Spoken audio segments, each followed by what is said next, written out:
So we're at level 5 now, which is covering exponential and logarithmic functions, as well as two last topics, including composition of functions and inverse functions. And this will wrap up our first real semester covering all functions that we wanted to cover. So what you should expect here is we're going to split this up into two sections, really. The first section will be 5.1 through 5.4. So expect a test on composition of functions, inverse functions, exponential functions, and logarithmic functions. So that's test 1. And then the second half of this unit will be properties of logs, solving equations with logs and exponential functions, compound interest, and story problems. So if you want to think about it, let's do a bracket. This would be test 2. So then again, just like all the other chapters, I've tried to list out all of the topics that I think you should know by the end. Obviously, there's more detail in each given section, but this is a nice little overview for when you're studying for either this final or second semester final. So let's get into it. Starting with level 5.1, we are going to cover composition of functions. So we've kind of seen these going throughout this semester, but this is making this concept explicit.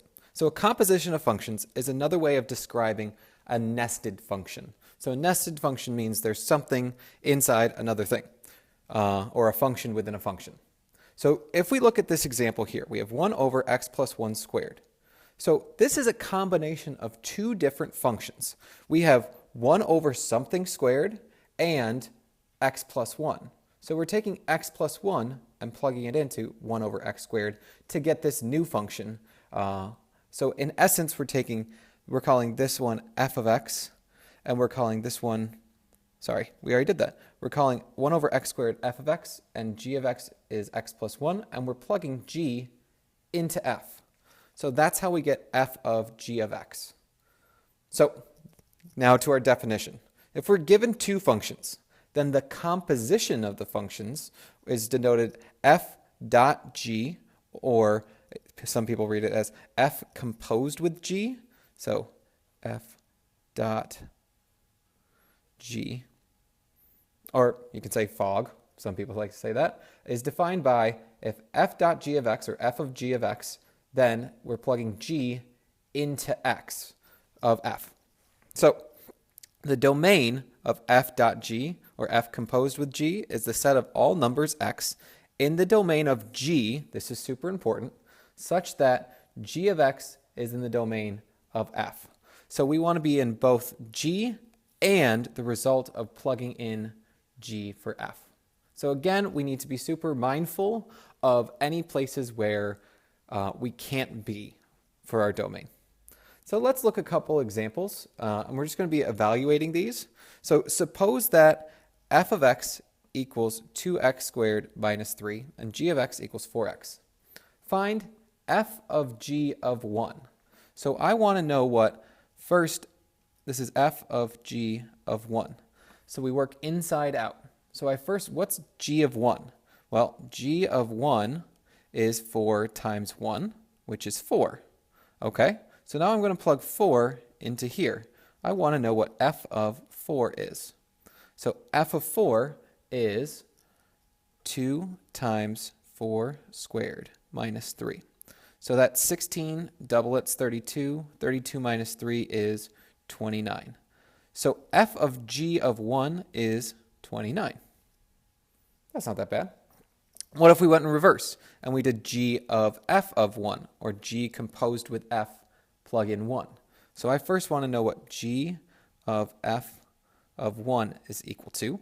So f of 1, if we plug in 1 here, we get 2 minus 3, so negative 1.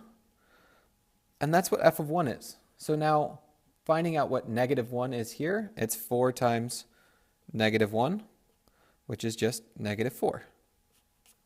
So let's switch up a color here so we can differentiate these two. How about f of 2? So we want f of negative 2. So we plug negative 2 in first.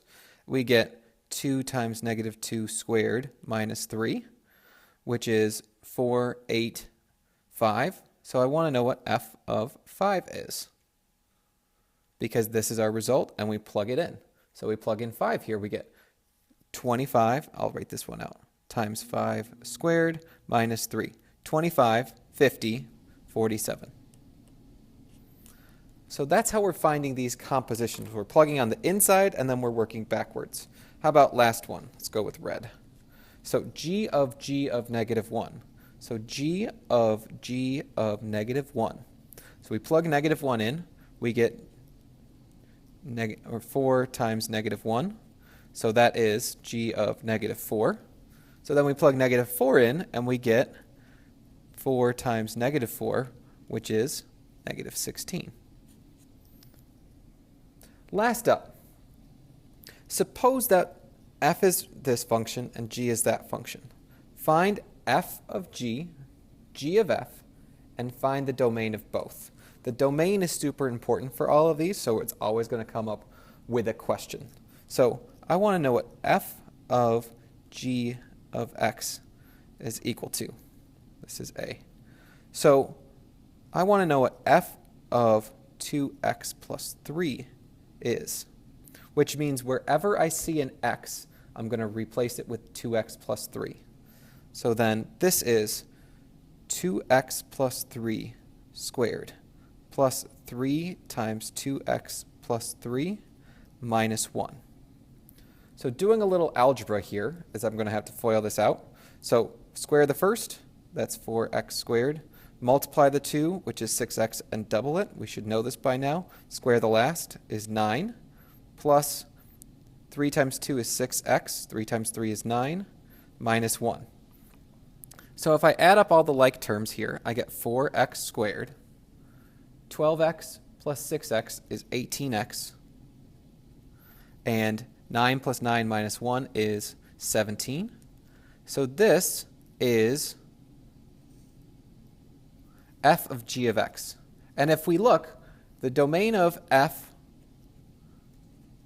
is all reals. The domain of g is all reals.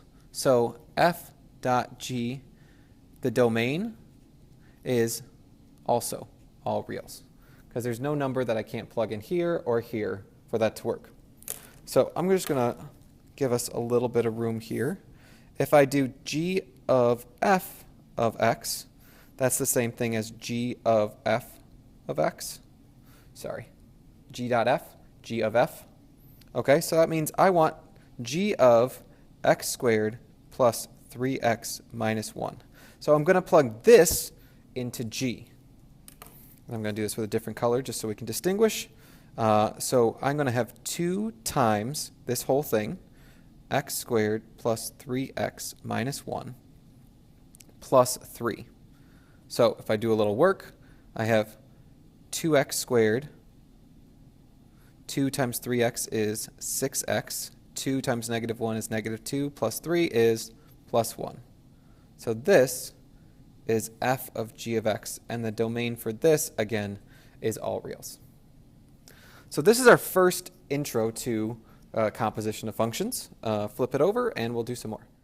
Example 3, it's asking us, find the domain of f dot g of x if f is 1 over x plus 2 and g is 4 over x minus 1. So these are super important questions that people really have problems with, and you just need to go step by step in order to figure this out. So I'm first going to write f dot g of x as f of g of x. Okay, so in order to figure out what the domain is, first I need to know what the domain of g is. So the domain of g here is 4 over x minus 1. So x can't be 1 in order for g to even work. So that's our starting off point. What is on the inside? Next up, what's the domain of f? Well, that is x cannot be negative 2. So here's the trick. I want to know where g of x is equal to negative 2, because that will be my second piece of the domain. Because if you're plugging g into f, I don't want what I'm plugging in to also fail what I'm plugging into the original function. So what we do is we set 4 over x minus 1 equal to negative 2, and then solve. So cross multiply, we get 4 equals negative 2x plus 2, and then subtract 2.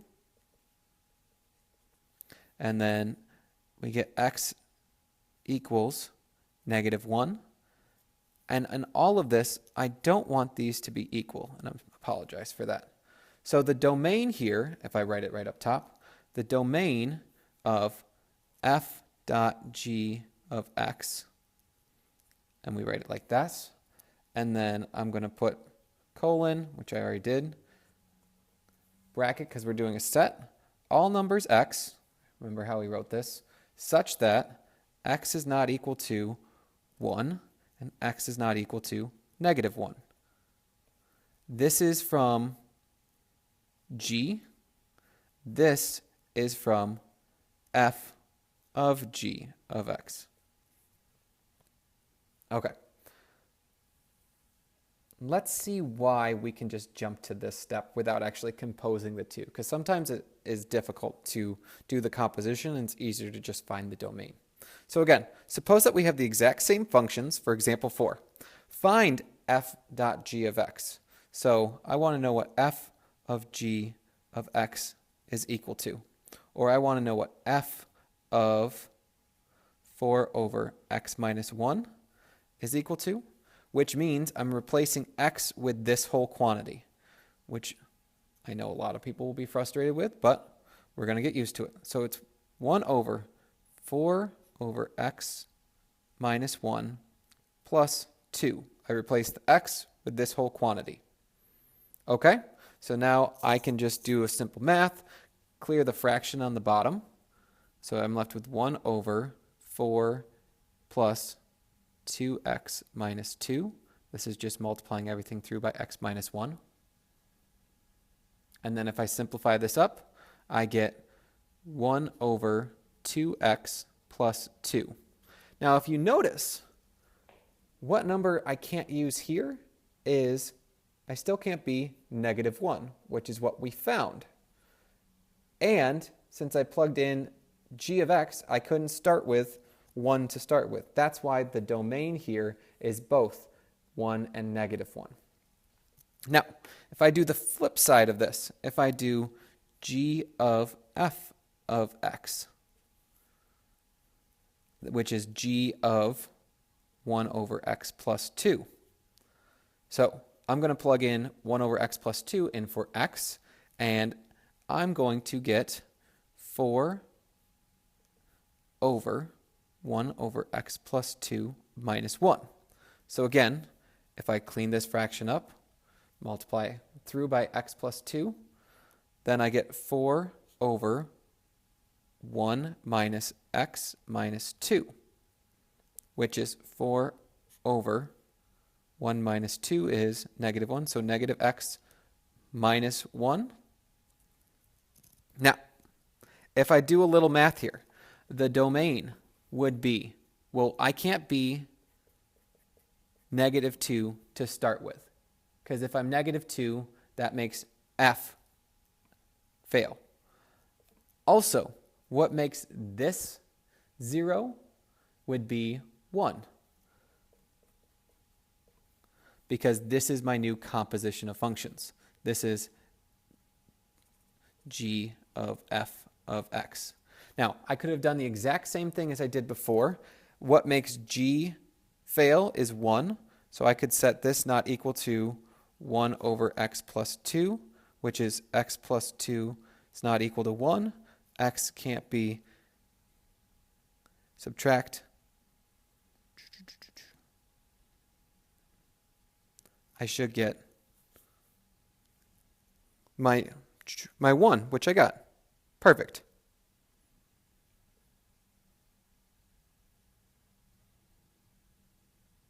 Oh, you're right. That should be negative 1, because that's negative 1. Awesome. Sorry about that. If you noticed that I made a mistake earlier, you were right. All right. Last two. Show that two compositions of functions are equals. If two composition of functions are equal, that means they undo each other. So by undoing each other, the answer will be x. So if I find f of g of x, and I want to show that that's equal to g of f of x, which is equal to just x. So this first one, f of 1/3 x plus 4. And I'm going to plug that in here. So I have 3 times 1/3 x plus 4 minus 4. These 3's cancel. I'm left with x plus 4 minus 4. Those 4's cancel. I'm just left with x. Okay? That's my first side. To see what g of f of x is, I want to know what g of 3x minus 4 is. So then I'm plugging that in here. I have 1/3 parentheses 3x minus 4 plus 4. Those 4's cancel, and I'm left with 1/3 of 3x, which these 3's cancel. I'm just left with x. So x is equal to x. That's how you show that these two composition of functions are equal. Flip it over. This last page of composition of functions I think is the easiest, but I'm the math teacher here, so I often think that the things that are the easiest are sometimes the harder things for people to see. So with example 6, 7, and 8, we are building the function. We're given a function, and we want to know what are the two pieces that make it this way. What makes f of g of x equal to this function? Well, it's as simple as I have something to the 50th. So how do you write something to the 50th? X to the 50th. What is that something? What's on the inside? So the two functions that make up h would be x to the 50th and x squared plus 1, because I'm plugging x squared plus 1 in to f. And that's as simple as it gets. So if we look at the second one, try it for yourself. If you don't, we have h of x is 1 over something. So the easiest way to write the first thing is I want 1 over something. And then what is that something? X plus 1. If I plug x plus 1 in for x, I get 1 over x plus 1. Last one. Find the function f and g. So I have the square root of something. So f is the square root of something. G then would be the something inside. And that's how you build two functions. We could actually say this is 3 functions. We could say this is x plus 1, and then h of x is x squared. So these are multiple ways of layering and building functions from what we know. So that is 5.1 in a nutshell.